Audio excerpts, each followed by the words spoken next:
Hello, good evening. This is Mike Rutherford from Genesis. We thought we'd invite you here backstage so you can see what goes on at a concert before and after and during. You can see how we cheat, how we don't really play, how we mime, and it's all taped and stuff like that. Actually, we don't, we do play.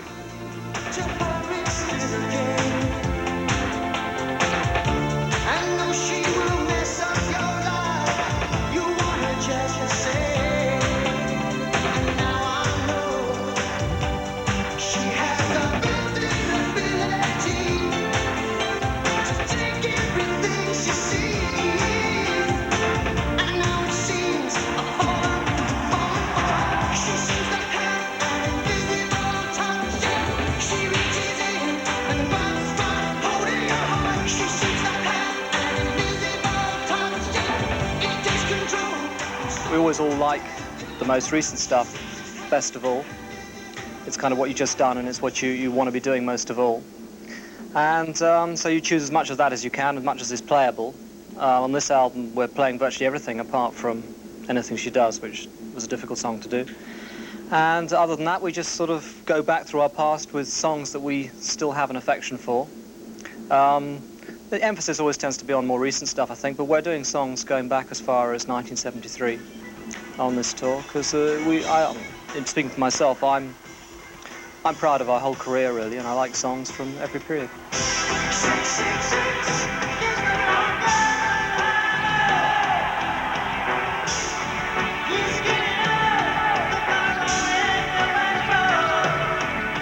Or like this tour we're doing, Supper's Ready. The end of Supper's Ready. So that's one of the reasons why it's good to be in a group, because I will choose a couple of old songs that maybe someone hasn't thought of, or Tony might do the same, or Mike might do the same. And before you know it, you've got about 3-4 hours worth of material, which you've got to prune down to a couple of hours. So there.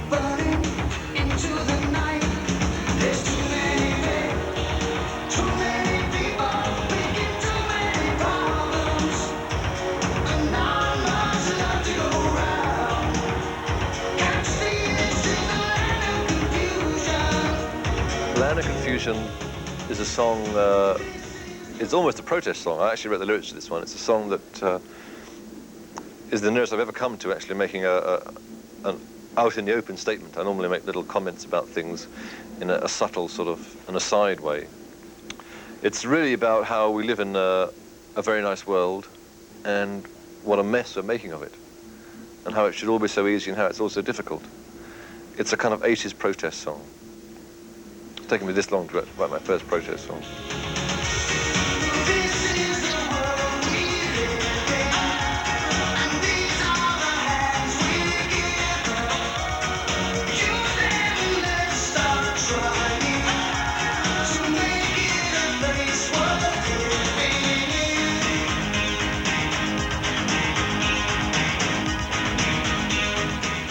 Well, the Brazilian it's kind of much closer to the kind of thing I do on some of my solo albums, So if you like the Brazilian, you should go and buy them.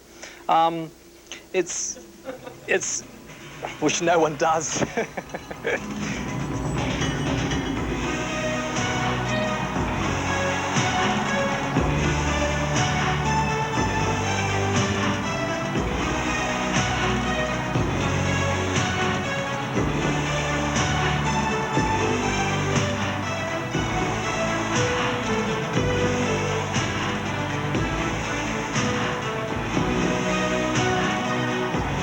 I'm not very good at writing sort of love songs anyhow. Phil writes them much better, so I leave the short, those kind of things up to him.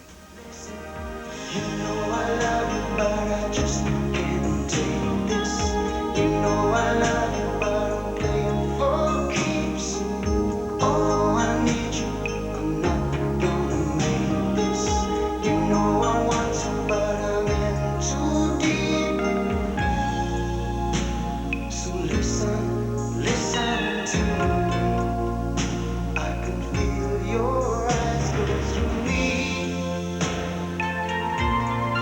This time is the first tour we've actually brought a complete set of Vari-Lights with us. This is the first tour anyone's ever done it, actually. They've just designed a brand new light, which is the Power Light. And it's basically, we used to be Vari-Lights and the lights they call the Power Lights, which are the kind of lights that give you the general colour. But this time we've designed this light that, or we've had designed this light that does both. So it's the first time that has happened, and it seems to be working very well. It's it gives all those Vari-Lights gives an opportunity to completely change the shape of the stage, which is quite exciting to look at.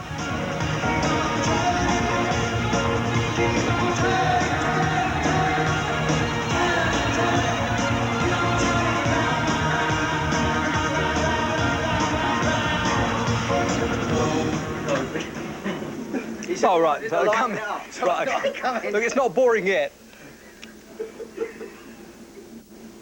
Liven So that's good to get. Okay, So well, I thought I'd come in and liven that doesn't liven it up, you know? Use that and I'll kill you. All right, okay.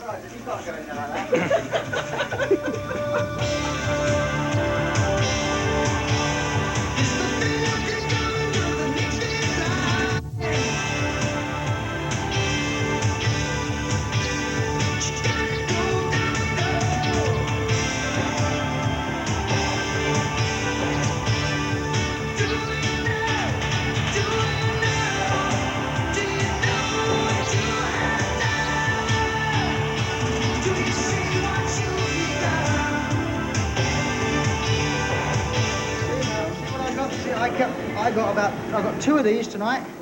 I got 1 last night, 2 tonight. I got 2 bras last night and a shoe, and I got 3 extra bras tonight. So when I retire, it's a lingerie shop for me. This is our deck drummer for the evening. We couldn't find anyone. Gutley gear. Couldn't find a professional drummer, so this is what we got. That's it.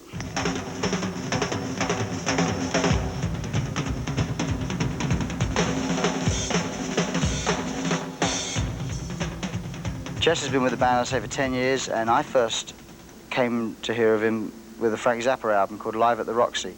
And Bill Bruford had just left us to form UK, and I was looking for drummers, and I couldn't find any English drummers that I liked enough.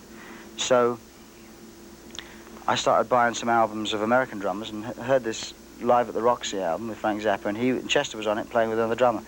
And he did a couple of drum things together with this other drummer, which were great double drums. And in fact, we used that same lick that I heard on that album. We used it on the end of Afterglow. We use it all the time. It's just one of those classic drum fills. And I don't know whether we actually are going to present him with a gold watch. I think we should do. We should at least do something. I think my batteries have just run out. I was doing a show in San Francisco. I was doing a Company of the Wiz. I was playing drums for the show. And I got a phone call from Phil, basically saying, look, I saw you at Weather Report. You want to do the gig with Genesis? And that was, I mean, it was just as cut and dry as that.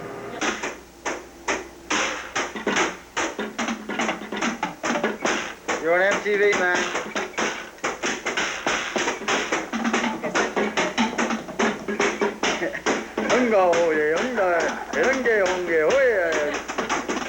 And as we fondly bid farewell, Chester Thompson.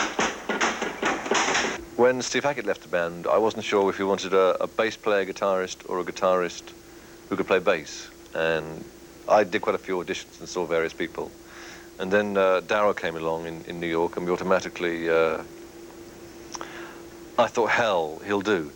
Would you welcome, please, a nice Canadian welcome, please, for on the guitar and the bass guitar, our good friend, Mr. Darryl Sterner. I'm very bad at remembering parts, and Darryl is very good, so he has to remind me of the chords of the songs that I wrote, you know, a few years ago, which is why he's with us.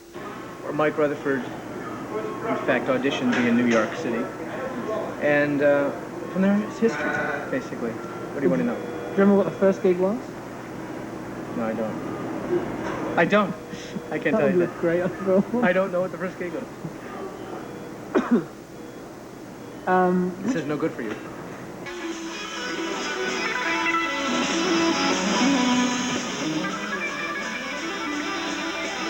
But if we don't know the chords of a song, when the 3 of us are thinking about it, we wait until Darryl arrives and he teaches us all how to play it. He's a great musician.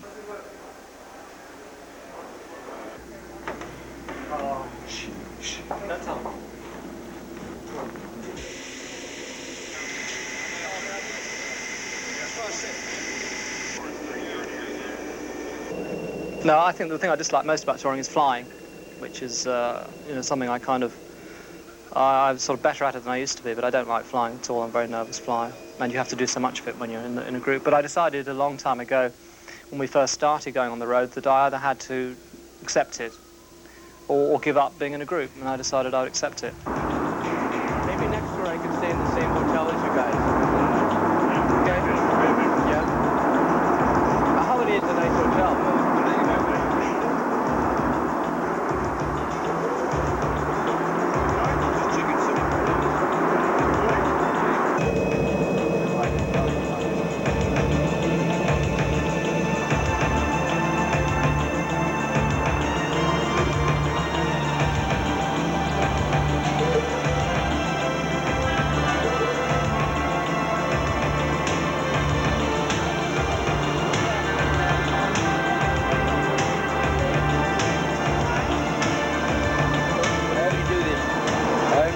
We're not working that night.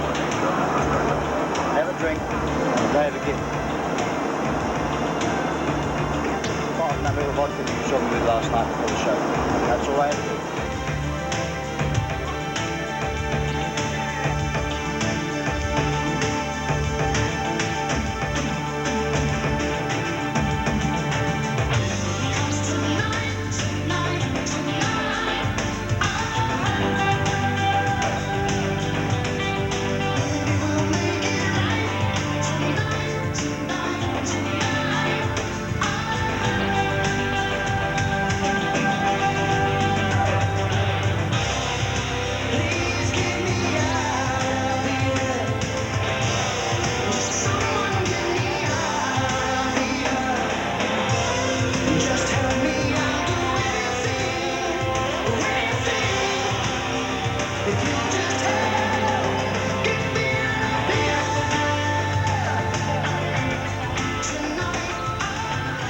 Does that sound? Yeah.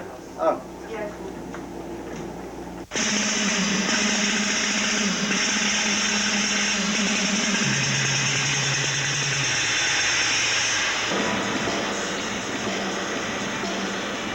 To describe a sound check, I heard Charlie Watts in an interview the other day when he was asked what the Rolling Stones meant to him, and he said 5 years of work and 20 years of hanging around, which is actually a wonderful description of what being in a group is. There is an awful lot of hanging around and waiting.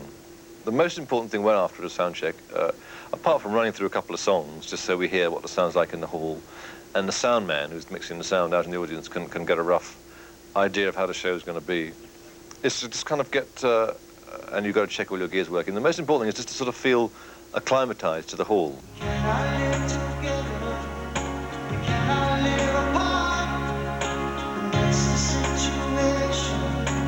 I knew it from the start. Every time that I look at you, I can see that nature. 'Cause you know I know better. I don't wanna go.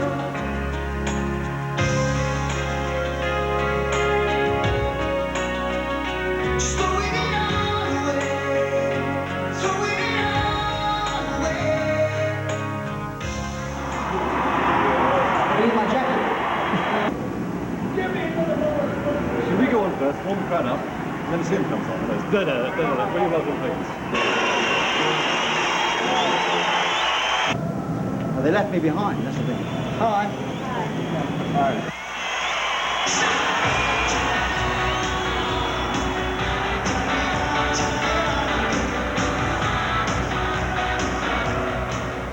Oh no, this is the last album. This is the last tour. I thought you'd like to know. Every album we make and every tour we do is described by people around us as the last album, the last tour. And we don't know, so I don't know how they know.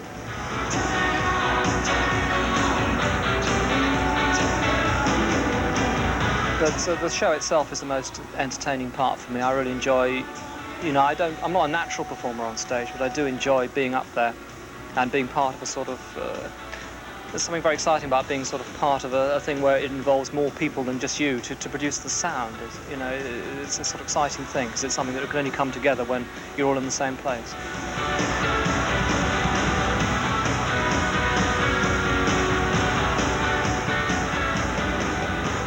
Well, we're going to wrap it up now. I've got to go back to bed. And I hope you have more of an insight now as to just what makes this thing tick. The life, the drama, the tears, the happiness, the eccentricity behind the scenes of the Genesis show. We got to go. See you later.